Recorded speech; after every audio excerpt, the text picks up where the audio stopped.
ቆይ ሴት መሆን ኃጢአት ነው ወይ? እውነት ለመናገር በእንደዚህ አይነት ቪዲዮ መተናናቀም በጣም ስለከበደን በጣም ስላቃተን ህዝብ ይወቅልን ብለን ስላሰብን ነው ዛሬ በዚህ ቪዲዮ ወደ እናንተ እየመጣን ያለ ነው።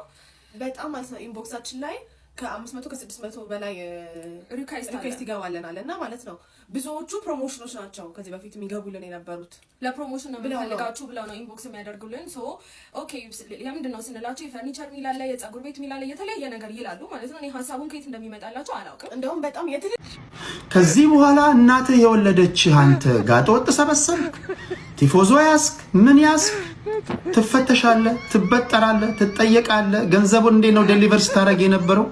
እንዴት ነው ስትሰበስብ የነበረው? ይሄን ሁሉ ሀብት ከየት አመጣ? የመንግስት ሰራተኛ ነው ወይ? ስራህ ምንድነው?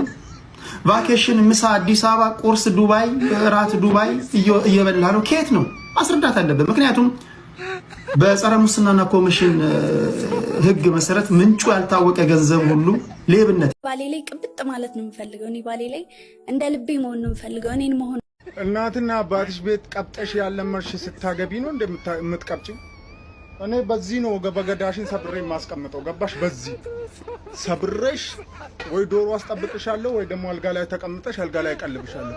ይህን ግለሰብ ብዙዎቻችሁ ተመልክታችኋታል ብዬ አስባለሁ። የብሔራዊ መረጃና ደህንነት አገልግሎት ባልደረባ ነኝ በማለት አንድ ግለሰብ በምትሄድበት ታክሲ ውስጥ ድብደባ ፈጽሞባት እንደዚሁም ከባድ የተባለ የግድያ ማስፈራሪያ እንደፈጸመባት እዚህ ሶሻል ሚዲያ ላይ ወጣ ተናግራ እንደነበር። ሰላም ወደ ተመልካቾቼ እንዴት ናችሁ? እናንተን ትምህርት ያስጨብጣሉ፣ ዘና ፈታ ያደርጋሉ ያልኳቸውን የተለያዩ ስራዎችን ይዤላችሁ መጥቻለሁ። ሪአክት እናደርግባቸዋለን። አብራችሁን ቆዩ። በመጀመሪያ ግን ለዚህ ቻናል ቤተሰብ ያልሆናችሁ ሰብስክራይብ እያደረጋችሁ ቻናሉን መቀላቀል ትችላላችሁ። ሰብስክራይብ እንዳይረሳ፣ ሰብስክራይብ አድርጉ። ወደ ቪዲዮ እንሄዳለን። ይህንን ድርጊት እስቲ በደንብ ተመልከቱ። አሁን ኢትዮጵያ ላይ የሚገኙ ክለቦች ላይ በጣም እየተለመደ የመጣ ነገር ነው። በዋነኝነት አዲስ አበባ ላይ በተቃሉት ደግሞ ትልልቅ የኢትዮጵያ ከተሞች ላይ በሚገኙ ክለቦች ላይ ናይት ክለቦች ላይ እንደምትመለከቱት ቪዲዮዎቹ ላይ ማለት ነው በ10 ሺዎች በ20 ሺህ በ30 ያለ እስከ 100 ሺዎች የሚቆጠሩ ብሮች በምትመለከቱት መልኩ ኢትዮጵያ ላይ በሚገኙ ናይት ክለቦች ላይ እንደዚህ እንደ ቅጠል እየተበተነ ይጨፈርበታል። እንደነዚህ አይነት ድርጊቶች ባደጉት ዓለም ላይ የተለመደ እንደሆነ አውቃለሁ። ምክንያቱም ያደጉት ሀገር ላይ ዜጎቻቸው አይራቡም፣ ዜጎቻቸው አይጠሙም። ነገር ግን እንደ ኢትዮጵያና መሰሎቿ አይነት ብዙዎች ተርበው በየጎዳናው በወደቁባት ሀገር ላይ ብዙዎች ተቸግረው የሚሰቃዩባት ሀገር ላይ ብዙዎች መታከሚያ አጥተው ብር በማጣት በየቤቱ የአልጋ ቁራኛ ሆነው በሚሰቃዩባት ሀገር ላይ በእንደዚህ አይነት መልኩ የ100 እና የ200 ብር ኖቶችን እንደ ቅጠል በትኖ መጨፈር እጅግ ሲበዛ የሚያሳፍር ድርጊት ነው። ምናልባት የበለጠ እንድትረዱኝ አንዳንድ ቪዲዮዎችን ላሳያችሁ። አንድ እንጀራ ግዛልኝ፣ ርቦኛል።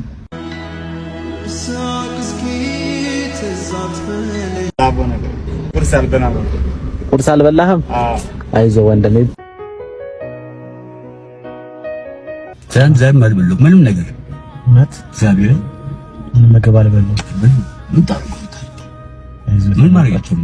እንግዲህ እንዳያችሁት እንደነዚህ አይነት ወገኖቻችሁ የዳቦ መግዣ ወይንም የእንጀራ መግዣ አጥተው የሚሰቃዩ ወገኖቻችሁ ባሉባት ሀገር ላይ በሺዎችና በመቶ ሺዎች የሚቆጠር ብር በትናችሁ እንደ ቅጠል በእንደዚህ አይነት መልኩ ወገኖቻችሁ በራብ በችግር የሚሰቃዩባት ሀገር ላይ መጨፈራችሁ እጅግ ሲበዛ ያሳፍራል።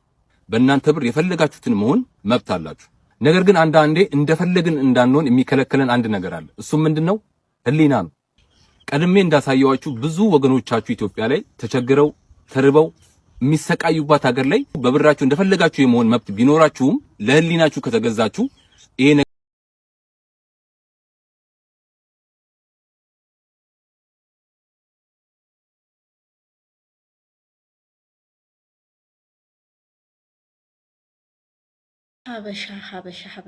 ሀበሻ እኮ እዚህ ነው። አንዳንዴስ ጥጋባችን እዚህ ነው።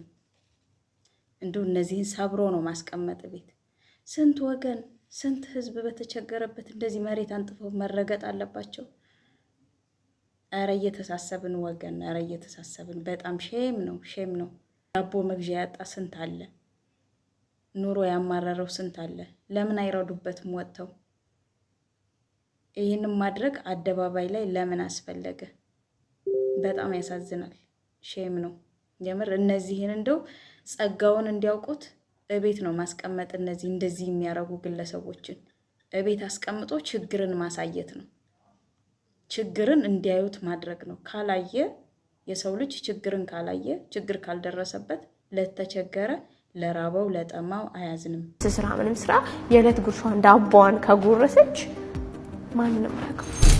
በጭራሽ እንታወቅ። እሺ ችግር የለውም። እንዴት ሊስትሮ ልትሆኚ ቻልሽ? ማስክ አድርጌ ነበር ተሳቀቄ የምሰራው። በነገራችን ላይ እፈራ ነበረ። ሰዎች በጣም ትኩረት አድርጎ ሲያዩ ምናምን እፈራ ነበረ። ግን በዚህ ማለት አልጠይቅሽ፣ ልጅሽስ? ልጄ ስራ ቦታ ነው ነግሴ ይዣት ሄድኩኝ ማለት ነው። ሰው ሲመጣ ብድግ አልኩኝና ጫማ ጠራኩለትና በር ተቀበልኩማ አለችኝ። ይሄንን ነው እንደምትሰሪው አለችኝ። ጫማ ነው የምጠራው እንጀራ ይሆናል እንዴ ነው ሲሉ እንዴት እል ነበረ። ልክ ናቸው። ፍቅር እንጀራ ይሆናል፣ ፍቅር ዳቦ ይሆናል አይሆንም እኮ። አረ እኔ ያው ስልሽ በሄድኩበት አጋጣሚ ለየት ያሉ ነገሮች ሳይ መተዋወቅ፣ ማውራት፣ መጠየቅ ወዳለሁ። ስራዬ በነገራችን ላይ ጋዜጠኛ ነኝ ነው እንዴ? አዎ ጥያቄ ሳበዛብሽ እንዳደነግጪ። እስቲ ፈተናው ምን ነበር ንገሪኝ። አራስ ቤት ሆኜ እርቦኝ እሱም ሊሰራ ወጥቷል። እኔ ርቦኝ ልጄ እየጠባችኝ በቃ መጠባታ እሷም ያለቀሰች ነው። ጡቴ ላይ ወተት አጣች። እኔ ምራበኝ ግን መነሳት አልችልም። ግን በቃ አለፈ። ራስሽን በራስሽን ያረስሹ ማለት ይቻላል። አዎ እኔ አንዱ ዛሬ አብረሽኝ 5000 ብር ልክፈልሽ ያለኝ ሰው አለ። አሁን በሊስትሮ ስራሽ ላይ አትቀልጂ። የእውነት አብረን ሰርተን እንለወጣለን ምናምን ነገ ሌላ ቀን ምናምን እኔ አላውቅም። አልመክርም። ሚስት መሆን አልፈልግም። ማርያምን የእውነት ምን ነውልሽ? በጣም ነው የጠላሁት። ተጽዕኖ አሳድሮብኛል። ማግባት አልፈልግም። ወይ ታይ እንዴ ወይ ታይ አይ ታይ አልፈልግም።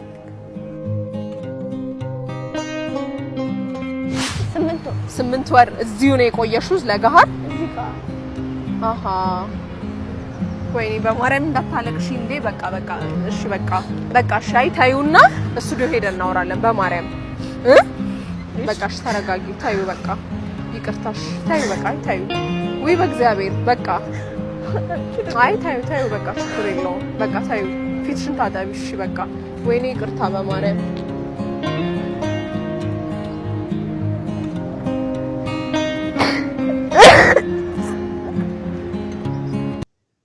ልጅ ሳይ ምን ትዝ አለኝ መሰላችሁ? ስለ ህይወት የሚል ፕሮግራም የምታዘጋጀው ጋዜጠኛ ትዝ አለችኝ። ፍቅር ዳቦ ይሆናል ወይ? ፍቅር እንጀራ ይሆናል ወይ? ፍቅር የልጆች ትምህርት ቤት ይከፍላል ወይ? ፍቅር ጥሩ ሆስፒታል እንድትወልጂ ያደርግሻል ወይ? የሚል ንግግር ተናግራ ነበር። እዛ ስራዋ ላይ ብዙ ወንዶች ተችተዋት ነበር።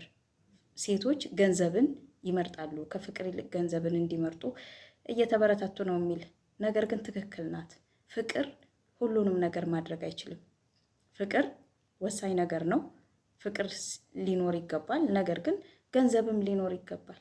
ሴቶች የሚጸወልጉት ገንዘብ ሳይኖር እየተጣመሩ ነው። ሁለቱም ስራ ሳይኖራቸው፣ ከሁለቱም ደግሞ ወይ አንዱ ስራ ሳይኖረው ይጣመሩና ህይወታቸው አላግባብ ይሆናል። ልጅ ይመጣል። ከዛ በኋላ መፈናፈኛ ይቸግራል፣ ይከብዳል። እና ሴቶች ፍቅር ዳቦ አይሆንም፣ ፍቅር እንጀራ አይሆንም። ከፍቅር በተጨማሪ ስራም ግዴታ ነው።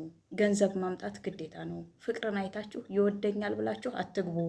እወደዋለሁ ብላችሁ አትግቡ። ይሰራል ወይ? ያስተዳድረኛል ወይ? እሰራለሁ ወይ? አግዘዋለሁ ወይ? የሚለውንም ማጥናት አለባችሁ። መስራት አለባችሁ። እናንተም እሱም መስራት አለበት። ፍቅር ምንም ነገር አይገዛም። ለመኖር ደግሞ የሚገዙ ነገሮች ያስፈልጋሉ። ገንዘብ ገዝቷቸው የምትኖሩባቸው ካልበላችሁ፣ ካልጠጣችሁ ልጅ መውለድ አትችሉም፣ ልጅ ማጥባት አትችሉም፣ ማሳደግ አትችሉም። ስለዚህ ፍቅር ምንም አይሆንም። ይቺ ልጅ አሁን ትዳርን የጠላችበት ምክንያት በችግር ምክንያት ነው። ችግር አሰቃይቷታል። ልጇን የምታጠባው እስከ ማጣት ጡቷ ደርቆባታል። እና ሴቶች ትምህርት ውሰዱ። ልንሰራ ልንበረታ ያስፈልጋል። ምንንም አይነት ስራ ዝቅም ብለን ሰርተን ራሳችንን ቀጥ ልናረግ ይገባል። ፍቅር ብቻ ለትዳር በቂ አይደለም። እንጀራ እየጋገሩ በሰራሁት ቪዲዮ ማለት ነው እንዲህ አይነት ወንድ አይመቸኝም እንዲሽለጠለጥ ያላችሁ ሴቶች ለምሽቴ ወይም ለእናቴ ባግዛት ምን ችግር አለው? ይኸው ዛሬ እንደውም ወጥ ልሰራ ነው። ሽንኩርት እየላጥኩ ምሽቴ እንጀራ ስትጋግር እኔ ወጥ ብሰራላት ምን ችግር አለው? ምሽቴ ልብስ ስታጥብ እኔ ውሃ በቀዳላት ምን ችግር አለው? ይሄን መተዛዘን እንጂ መሽለጥለጥ አይደለም። ሴቶች ግን ቅጡ ነው የጠፋበት። እያለቀሳችሁ እያየናችሁ አይደል እንዴ? አሁን ደግሞ የሚያግዘውን ሚስቱን የሚያበረታውን ሰው ደግሞ መጥፎ አስተያየት ትሰጣላችሁ፣ መጥፎ ኮሜንት ትሰጣላችሁ። ሴታ ሴት የሆነ ወንድ አይመቸኝም፣ ሽልጥልጥ የሆነ ወንድ አይመቸኝም፣ ብዙ ነገር ትላላችሁ። ቆይ ምን ቢሆኑ ነው የሚሻላችሁ? ለእናንተ ባሎቻችሁ ምን ቢሆኑላችሁ ነው የሚሻላችሁ? ስራ ሳያግዟችሁ ሳይንከባከቧችሁ ሲቀሩ ታለቅሳላችሁ። ምኑ ጋ ነው የተጋባሁት? ምኑና ያገባሁት ጨካኝ ነው ትላላችሁ። ስራ የሚያግዝ ወንድ፣ የሚሰራ ወንድ፣ ሚስቱን የሚንከባከብ ወንድ ስታዩ ደግሞ አስጠላሃኝ፣ ሴታ ሴት ነህ ትላላችሁ። የትኛውን ይሆኑላችሁ? እስኪ ምን ይሆኑላችሁ? የእኛ ሀገር ወንዶች እኮ በጣም ተቸገሩ። ሲሰሩም ሌላ ስም እንሰጣቸዋለን፣ ሳይሰሩም ሌላ ስም እንሰጣቸዋለን። ምን ቢሆኑልን ነው የሚሻለው? አሁንስ ሴቶች ቀበጣችሁ፣ የመቅበጥ ጥግ ላይ ወጣችሁ፣ ቀብጣችኋል። ስነ ስርዓታችሁን ያዙ። የሚሰራልሽ ወንድ አግኝተሽ ነው? የሚንከባከብሽ ወንድ አግኝተሽ ነው? ልጆቹን የሚያጥብ ቁርስ ሰርቶ የሚያበላሽ ወንድ አግኝተሽ ነው? ልጆቹን ትምህርት ቤት ሳህን አጥቅሶ የሚያግዝሽ ወንድ አግኝተሽ ነው ወይ? በጥቅሉ እናንተን እንግዲህ ባሌንሳችሁ ነው የምንለው። ታሳዝናላችሁ። ለዚህ ልጅ የተሰጠ ኮሜንት እያንዳንዱን አይቼዋለሁ። በጣም ታሳዝናላችሁ። የተለያየ ሶሻል ሚዲያ ላይ እኮ አሰቃዩን፣ በደሉን እያላችሁ እኮ እያለቀሳችሁ አይደል እንዴ? ለምንድን ነው ደግሞ የሚያግዝ ወንድ ሲገኝ፣ ሽንኩርት የሚከትፍ ወንድ፣ ዕቃ የሚያጥብ ወንድ ሲገኝ ሌላ ስም የምትሰጡት? እሱ አዛኝ ነው ሊባል የሚገባው። አዛኝ፣ ጠንካራ፣ በርታ ሊባል ነው የሚገባው። ታሳዝናላችሁ ሴቶች። አፈርኩባችሁ፣ አዘንኩባችሁ። እንደናንተ አይነት ሴቶች ናቸው እንግዲህ ወንዶችን ቅጥ አሳጥተው ከቤት የሚያስወጡት። ባሌ ላይ ቅብጥ ማለት ነው የምፈልገው። እኔ ባሌ ላይ እንደ ልቤ መሆን ነው የምፈልገው። እኔን መሆን እናትና አባትሽ ቤት ቀብጠሽ ያለመርሽ ስታገቢ ነው እንደምትቀብጪው? እኔ በዚህ ነው በገዳሽን ሰብሬ የማስቀምጠው። ገባሽ? በዚህ ሰብሬሽ ወይ ዶሮ አስጠብቅሻለሁ ወይ ደግሞ አልጋ ላይ ተቀምጠሽ አልጋ ላይ ቀልብሻለሁ። መቅበጥ የለም። መቅበጥ ፊልም ላይ ፈረንጆቹ ጋር ምናምን፣ እኛ ጋር አይሰራም። እኔ ከስራ ምናምን ተቃልቼ ወይ ስራ ቦታ ከሰው ጋር ተጋጭቼ ምናምን ብዙ ውጣ ውረድ አይቼ እመጣለሁ። አንቺ ልትቀብጪብኝ ቤት ስገባ የለም እንደዚህ አይነት ነገር አልለመድንም። አየሽ፣ ስንገባ ማታ ሮማንቲክ የሆነ ነገር ሰርተሽ እኛም በፈገግታ መቀበል ነው እንጂ እኔ ላይ ቀብጣለሁ። በቦክስ ነው የምልሽ። እኔ በቦክስ ነው የምልሽ። ቤተሰቦችሽ ጋር እናትና አባትሽ ጋር ያልቀበጥሽ እዚህ መተሽ መቅበጥ የለም። እወቅ። ያልገባኝ ባሏ ነው እንዴ ያለችው እኮ ልጅቱ። ባሌ ላይ መቅበጥ እፈልጋለሁ ነው ያለችው። ባሏ ነህ ከሆነ እስኪ አስረዱኝ፣ አልገባኝም። ባሏ ከሆነ እንዲሁ አሁን ላይ ላሉ ሴቶች ይሄንን ዱላ ነው። ወንድ ሲያግዝ የሚሳደቡ ሴቶችን፣ አላግባብ ስም የሚያወጡ ሴታ ሴት ምናምን ሽልጥልጥ የሚሉ ሴቶችን በዚህ በዱላ ነው እያሉ ማባረር። ይሄ ዱላ የሚገባው ለእነሱ ነው። ዛሬ እንደባለፈው ለአሌክስ አይደለም የመጣሁት። መልካም ዜና ልነግራችሁ ነው። ጩኸታችን መሰማቱን ፍሬ ማፍራቱን ልነግራችሁ ነው። አይ ቲንክ ብዙዎቻችሁ የአዲስ አበባ ፖሊስ የፌስቡክ ድረገጽ ላይ አይታችሁታል። አዎ ተጠርጣሪው ተይዟል፣ በህግ ቁጥጥር ስር ብሏል። ተጠርጣሪው የእውነት የደህንነት አባል አይደለም፣ ግን በደህንነት አባል የውሸት መታወቂያ አሰርቶ በዛ ስም ብዙዎችን ሴቶችን በተለይ የሚያጭበረብር፣ የሚመታ፣ የሚደበድብ፣ የሚያግት፣ የሚሰርቅ ሰው ነውና እንኳንም ተያዘልን፣ እንኳንም በህግ ቁጥጥር ስር ዋለልን። በዚህ ሁሉ ለተባበራችሁ፣ ሼር ላደረጋችሁ፣ ይሄ ነገር ቫይራል ወጥቶ ለሚመለከተው አካል ጆሮ እንዲደርስ ላደረጋችሁ ለሁላችሁም እግዚአብሔር ውለታችሁን ይክፈል። በጣም ነው ማመሰግነው። የኔ ጥያቄ ብቻ አይደለም የብዙ ሴቶች ጥያቄ ነውና የብዙ ሴቶች እንባ ነውና እግዚአብሔር ውለታችሁን ይክፈል። በጣም ነው ማመሰግነው። ባለፈው እቺ ልጅ ታስታውሳላችሁ፣ መንገድ ላይ የሆነ ሰውዬ ተከትሎ ክብሬን ስብዕናዬን ነክቷል፣ መቶኛል፣ ተመትቻለሁኝ፣ አስፈራርቶኛል፣ ዛቻ አድርሶብኛል ብላ ነበር። ሁላችንም ላይ ቲክቶክ ላይ አይተናታል። እስኪ ትንሽ ላስታውሳችሁ ያለችውን ከቪዲዮዋ እንውሰድና እንመለስ፣ ላልገባችሁ ማለት ነው። እንዳጋጣሚ ልንገራችሁ፣ ከሜክሲኮ ወደ ጋርመንት ነበር ታክሲ ሊዝ ነበር 11 ሰዓት ነው። ከዛ ሰልፉ ላይ ከመሄዴ በፊት እዛ ጋር የሆነ ሰው እኔ ማውራት ጀምሮ ዳዊት እባላለሁ ሲለኝ አይ ግን ባለ ትዳር ነኝ አልኩት። መጀመሪያም ኮንቨርሴሽን ላለመቀጠል ምን ችግር አለው ብሎ ስልኩ ላይ የልጅ ፎቶ አሳየና እኔም ልጅ አለኝ ብሎ የ9 ዓመት ወንድ ልጅ ነጭ ሸሚዝ ያደረገ ልጅ አሳየ። እሺ አልኩኝና ጀሞ ጋር ሲቆም ምንም የጀሞ ሰልፍ ጋር ሲቆም የጋርመንት ሰልፍ ጋር ሲቆም ምንም ሁኔታው ደስ ስላላለኝ ወይ እኔ ጋርመንት ነኝ ብዬ ሲሄድ እኔም እኮ ደዛ ነኝ ብሎ መጣ ማለት ነው።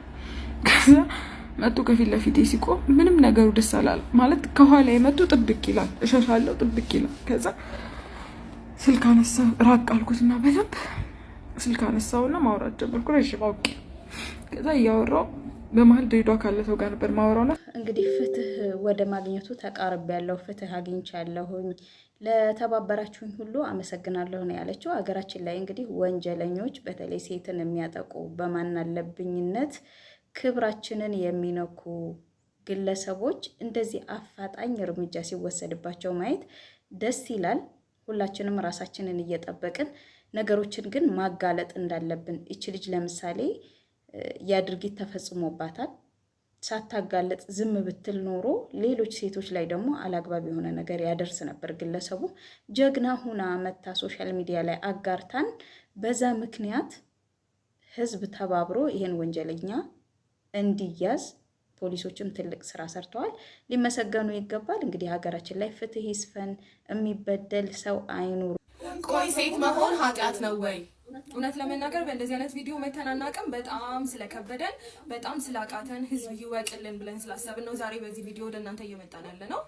በጣም ማለት ነው ኢንቦክሳችን ላይ ከ500 ከ600 በላይ ሪኩዌስት ይገባልናል እና ማለት ነው ብዙዎቹ ፕሮሞሽኖች ናቸው ከዚህ በፊት የሚገቡልን የነበሩት። ለፕሮሞሽን ነው የምንፈልጋችሁ ብለው ነው ኢንቦክስ የሚያደርጉልን። ሶ ኦኬ ለምንድን ነው ስንላቸው የፈርኒቸር ሚላለ የፀጉር ቤት ሚላለ የተለያየ ነገር ይላሉ ማለት ነው። እኔ ሀሳቡን ከየት እንደሚመጣላቸው አላውቅም። እንደውም በጣም የትልልቅ ድርጅቶች የአፓርታማ ነው የምናምን እያሉ ሎጎ ያለው ማለት ነው ያወሩናል። ፖስት ምናምን ያለው ያወሩናል። ከዛ ቦታው ላይ ስንሄድ ኦር ስልክ ቁጥራችንን ልከን ተለዋውጠን ኮንታክት ስናደርጋቸው ማለት ነው የሚፈልጉት ሌላ ነገር ነው። በሴትነታችን ሌላ ዲል እንድናደርግ እናንተ ብትጠቀሙ በዚህ ወጣትነታችሁ ላይፋችሁን ብትቀይሩ ቲክቶክ ላይ ከምትቆዩ እንደዚህ ብታረጉ በጣም ዊርድ ማለት ነው በስልክ የሚደርሰን። ከዛ ውስጥ ደግሞ ራሱ 2 ጊዜ ማለት ነው 2 ጊዜ በአካል ሄደን እኛ የክፍለ ሀገር ልጆች ነን። እንደገና ለሁለት ነው የምንንቀሳቀሰው ማለት ነው። ብዙ ጊዜ አብሮንም የሚሄድ ወንድ ምናምን የለም።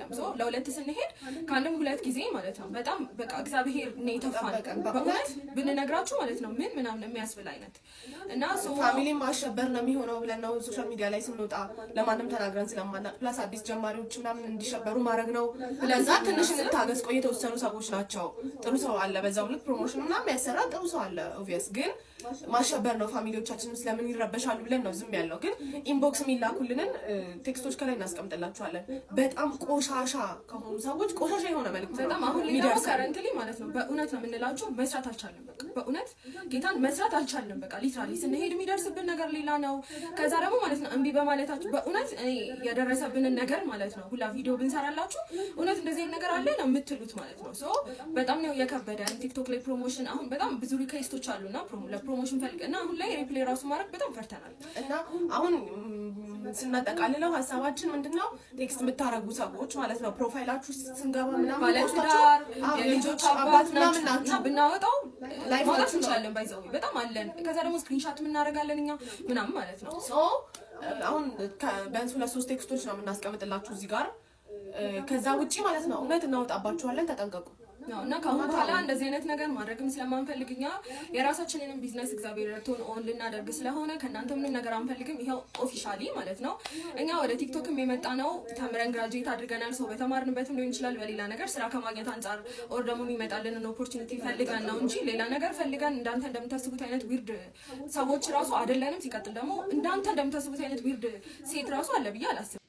እነዚህ ልጆች ስሰማ ዝብርቅርቅ ያለ ስሜት ውስጥ ነው የገባሁት። አንዳንዴ እዚች ሀገር ላይ ሴትም ሆኖ ስራ መስራት ይከብዳል።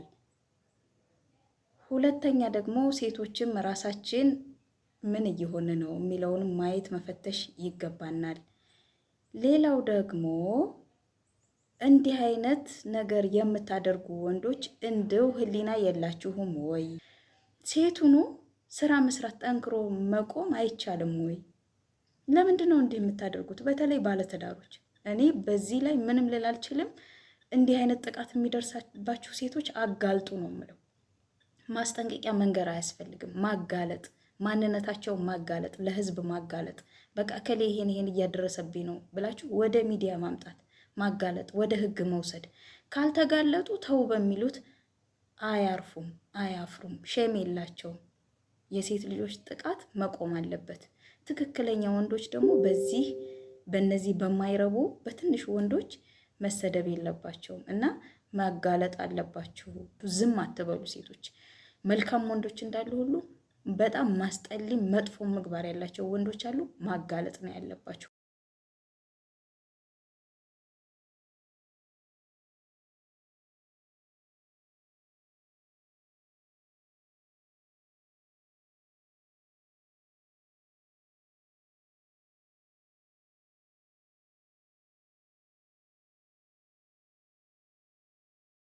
የአዶናይ ምክር 1-2 እያለ ብዙ ወጣቶችን እያፈራ ነው። አዶናይ ምን እንበል አሁን? ጥሩ ስራ ነው ወይስ ምንድነው ልንለው የምንችለው? ይሄንን እብደት ነው? ኮንፊደንስ ነው? ምንድነው ልንለው የምንችለው? እኔ ግራ ገብቶኛል። እስኪ እናንተ እንግዲህ ጣል አድርጉበት። ጋይስ በአሁኑ ሰዓት ከትምህርት ሚኒስቴር አንድ አስገራሚና አስደንጋጭ የሆነ ዜና ተሰምቷል። ዜናው ምንድነው የሚለው? ከአንደኛ ክፍል እስከ 12ኛ ክፍል የሚማሩ ተማሪዎች ምንም አይነት የሶሻል ሚዲያ አካውንት እንዳይኖራቸው የሚል መመሪያ ወጥቷል። ማንኛውም የሶሻል ሚዲያ አካውንት ያለው ተማሪ ከትምህርት ገበታው እንዲባረር የሚል መመሪያ በአሁኑ ሰዓት ተሰምቷል። እስኪ ሀሳብ አስተያየታችሁን ኮሜንት ላይ ጻፉልኝ። ጥሩ ነው አይደለም የሚለውን። እንግዲህ ተማሪዎች ከትምህርት ገበታቸው ይታገዳሉ። ሶሻል ሚዲያ እነ ቲክቶክ እነ ዩቲዩብ እነ ፌስቡክ ካላቸው ይታገዳሉ ነው የሚለው። በመሰረቱ ቅድሚያ ይሄንን ቤተሰብ ሊሰራው የሚገባ ስራ ነው። ከዛ በኋላ ነው ትምህርት ቤት ሄዶ መታገድ የሚደርሰው። ቤተሰብ ሲጀመር ልጁን ሶሻል ሚዲያ ማስጀመር የለበትም። ትምህርቱን እስከሚያጠናቀቅ ድረስ ክፉ ደጉን ለይቶ እስከሚያውቅ ድረስ ሶሻል ሚዲያ ማስጠቀም የለበትም። ይህም ጥሩ ጅማሮ ነው። ባይኖራቸው የተሻለ ነው። ወንድ ልጅ ገንዘብ ከጠየቀሽ ኮድ ሬድ ይሄ ማለት በጣም ሃዛርድ የሆነ ነው። ሃዛርድ የሆነ ሰው ትልቅ ኤክስ ነው፣ ቀይ ኤክስ። ይሄንን አስቢ። ገና ልበደር ብሎ አፉን ሲል ልበደር ገና አፉን ሊሰራ ልበደር ሲል ዝጊበት። እንደዚህ አይነት ቆማጣ ወንድ አያስፈልጋችሁ። ቆማጣ ወንድ ገባሽ? ወንድ ልጅ ገንዘብ ያለው እንኳን ገንዘብ ሊጠይቅ ወንድ የሆነ ገንዘብ ሊጠይቅ እሱ ነው የሚልክልሽ ገንዘብ። እሱ ነው ጥፍርሽን ተሰሪ የሚልሽ፣ እሱ ነው ፀጉርሽን ተሰሪ የሚልሽ፣ እሱ ነው ይሄን ድሬስ ልግዛልሽ የሚልሽ፣ እሱ ነው ይሄን ልክፈልልሽ የሚልሽ እንጂ ይሄ ምድረ ሌባ ሲሚንቶ ተዘጋበት፣ ዛሬ ባንክ አካውንቴን ፍሪዝ አረጉት፣ አሁን ደግሞ ያቺ ባንክ እስካም አልነበረች ባንክ እስካም ባንክ ሁሉ ተዘርፏልና ላኪ ምናምን ሲልሽ አትስሚው። ወረኛ በይው፣ ሌባ ነው ይሄ። እንደዚህ አይነት ሌባ ሰው አትስሙ። ሴቶች ይሄ ለእናንተ ነው። ሞስትሊ ሴት ነው የሚጭበረበረው። ወንድ ዩዥሊ ላይክ ገባችኋል? ሰምተናል፣ ተቀብለናል። ሴቶች ብር የሚጠይቃችሁ ወንድ በሩቁ መሸሽ አለባችሁ። ከህይወታችሁ ላይ ሰው ቀንሱ። የሁል ጊዜ ንግግሬ ነው። እኔ ብትወርቅ የሚያነሳ ሰው ጥቂት ነው የሚሆነው። በተመቻቸ ጊዜ ያጀቡ የሚመስሏችሁ ሰዎች ብታጡ አብረዋችሁ ላይ ቆሙ ስለሚችሉ ልባችሁ እንዳይሰበር ከፈለጋችሁ የሚክሳቸው ዓላማ ላይ እንጂ የሚከሳቸው ሰው ላይ ፎከስ አታድሩ። ምክንያቱም ይሄ ግርግር ወከባው ሰው ስላጀበ ሰው ያለ ይመስልህና ዛሬ አበበን ማግኘት ነገ በቀለ ማግኘት ከዛ አሰፋን ከዛ አስፋውን እያልክ ስለምታገኘው ሰው ኮፊ ስለምትጠጣው ሰው እያሰብክ ነው የምትውለው። ሰው ከህይወት ላይ ከቀነስክና ግርግር ከሌለ ህይወት ውስጥ ሁሌ ፎከስ የምታደርገው የምትሰራው ነገር ላይ ወይም ደግሞ የምትለወጠው ህይወት ላይ ነው። በስተመጨረሻም የማይጠቅማችሁን ሰው ከህይወታችሁ ቀንሱ እያልኩ እሰናበታችኋለሁ። ውድና የተከበራችሁ ተመልካቾች ለዛሬ የነበረኝ ይሄ ነበር። ከወደዳችሁት ላይክ፣ ኮሜንት፣ ሰብስክራይብ ማድረጋችሁን አትርሱ። ስላዳመጣችሁኝ ከልቤ አመሰግናለሁ። ቻው።